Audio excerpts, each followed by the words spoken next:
Hoy hablaremos de la historia del desarrollo del software. Iniciaremos nuestro recorrido desde comienzos del siglo XIX, en donde nos encontramos con un matemático e ingeniero británico llamado Charles Babbage, inventor de las máquinas calculadoras programables. Por aquella época, los errores en los datos matemáticos tenían graves consecuencias. Por ejemplo, una tabla de navegación defectuosa era una causa frecuente de los naufragios. Así fue como Charles Babbage creyó que una máquina podía hacer cálculos matemáticos más rápidos y precisos que las personas. Fue así como hacia el año 1837, Babbage diseñó la máquina analítica. En su diseño teórico, la máquina analítica contenía ya todas las partes esenciales de la computadora moderna: dispositivo de entrada, memoria, unidad central de procesamiento e impresora. La máquina analítica ha pasado a la historia como el prototipo del ordenador moderno, aunque nunca se construyó un modelo a escala real. Pero aun si se hubiera construido, la máquina analítica habría sido movida por una máquina de vapor y habría tenido 30 metros de largo por 10 de ancho. Debido a sus componentes totalmente mecánicos, su velocidad de cálculo no hubiera sido muy grande. Babbage sostuvo una fuerte amistad con Ada Lovelace, una matemática y escritora británica, célebre sobre todo por su trabajo acerca de la máquina analítica de Babbage y considerada como la primera programadora de ordenadores. Entre 1842 y 1843 tradujo un artículo del ingeniero militar italiano Luigi Menabrea sobre la máquina, que complementó con un amplio conjunto de notas propias denominadas simplemente notas. En estas notas escribió un algoritmo codificado para que una máquina lo procese y además sugirió el uso de tarjetas perforadas como método de entrada de información e instrucciones a la máquina analítica. Lovelace fue la primera en reconocer que la máquina tenía aplicaciones más allá del cálculo puro, sino que también podía ir más allá, como producir arte o componer música. Afirmaba que el invento sería capaz de realizar cualquier cosa que se le pidiera, siempre y cuando supiéramos cómo ordenárselo.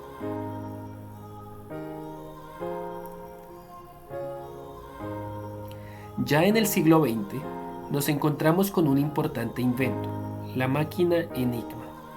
Esta máquina de rotores diseñada para cifrar y descifrar mensajes, patentada en 1918 por la empresa alemana Scherbius y Ritter y cofundada por Arthur Scherbius, quien había comprado la patente de un inventor neerlandés. Se puso a la venta en 1923 para un uso comercial. En 1926 la Armada alemana la adoptó para uso militar y poco después su uso se extendió a las demás fuerzas armadas alemanas, especialmente durante la Segunda Guerra Mundial. Hacia 1936, el matemático y criptógrafo Alan Turing diseñó un modelo computacional que realizaba una lectura-escritura de manera automática sobre una entrada llamada cinta, generando una salida en esta misma. Turing demostró que su máquina, llamada máquina de Turing, era capaz de resolver cualquier problema matemático que pudiera representarse mediante un algoritmo. Entre 1950 y 1965 encontramos lo que se llamó la primera generación del software. Aquí las computadoras utilizaban tubos al vacío para circuitos y tambores magnéticos para la memoria y ocupaban cuartos enteros. La operación de estos equipos era de alto costo y adicionalmente consumían gran cantidad de electricidad. Generaban mucho calor, la cual era la causa de mal funcionamiento. La primera generación de computadoras se basaba en lenguaje máquina para realizar operaciones y solo podían resolver un tiempo a la vez. Los computadores UNIVAC y ENIAC son ejemplos de componentes de la primera generación. La UNIVAC fue la primera computadora comercial entregada a un cliente. El software en esta generación era un añadido de la computadora y se programaba en lenguaje de bajo nivel, ya que estaba enfocado en controlar directamente el hardware.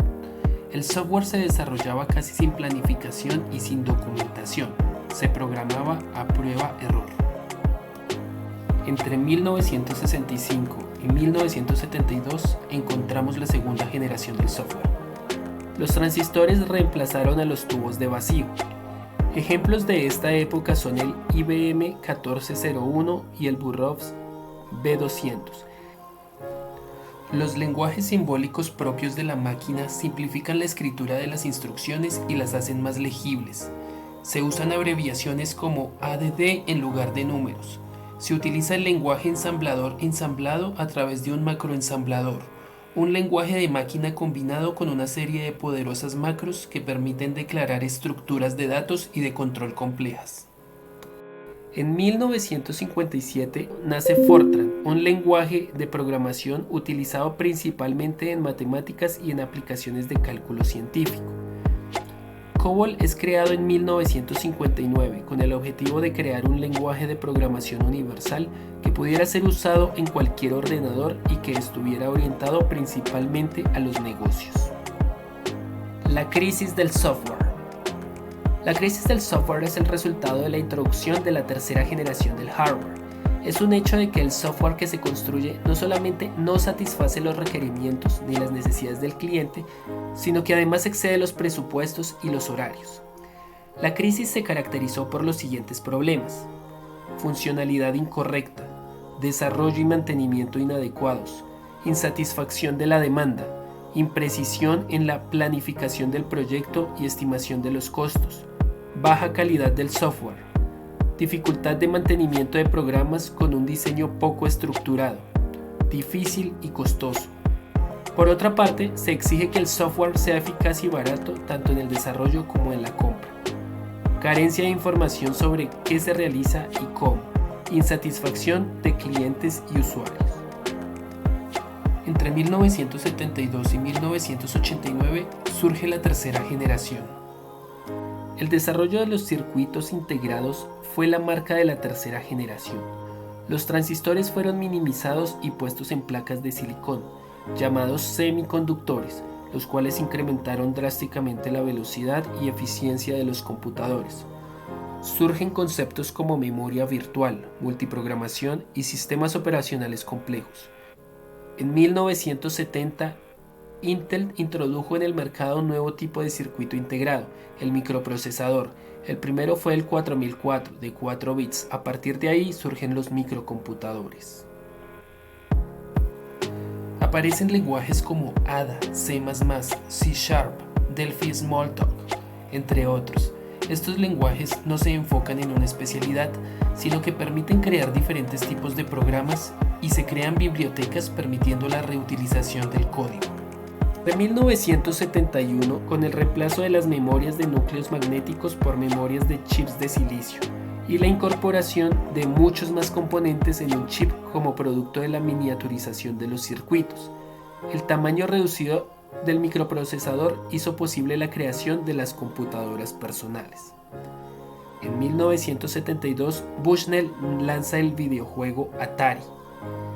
En 1975, Paul Allen y Bill Gates crean Microsoft y el primer software para microcomputador, una adaptación BASIC para el Altair. En 1976, Gary Kildall establece la Digital Research Incorporation para vender el sistema operativo CP/M. En 1977, Jobs y Wozniak crean el microcomputador Apple, Tandy el Radio Shack, TRS-80 y la Commodore el PET. IBM PC XT fabricado alrededor de 1980.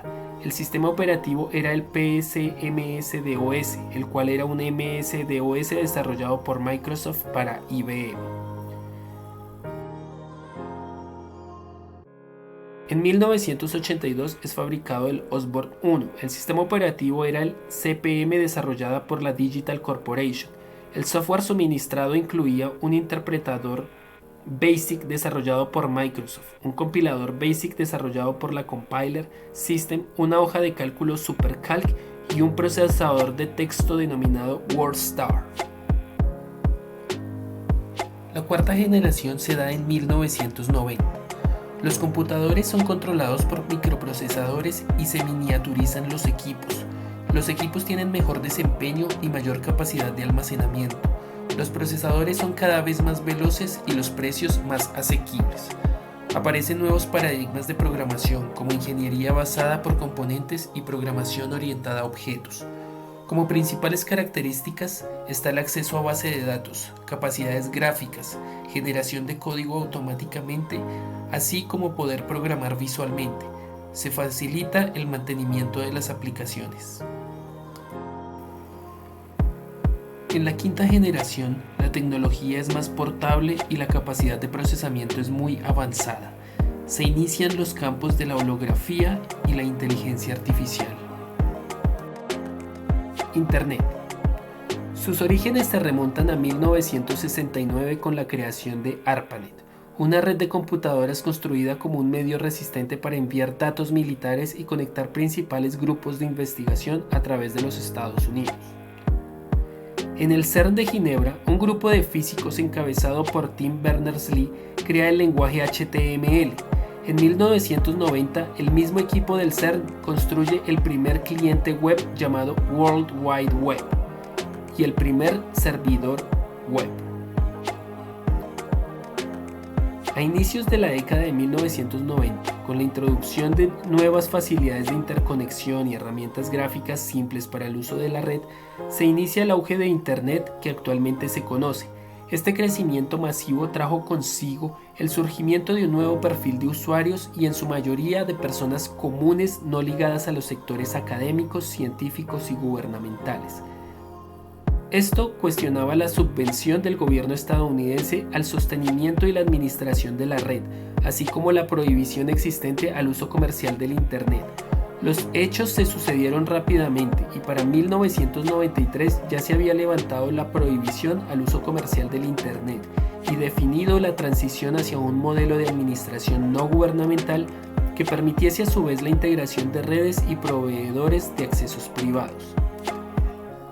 El 30 de abril de 1993, la web entró al dominio público, ya que el CERN entregó las tecnologías de forma gratuita para que cualquiera pudiera utilizarlas. En 2006, Internet alcanza los 1.100 millones de usuarios. Además, se preveía que en 10 años la cantidad de navegantes de la red aumentaría a 2.000 millones.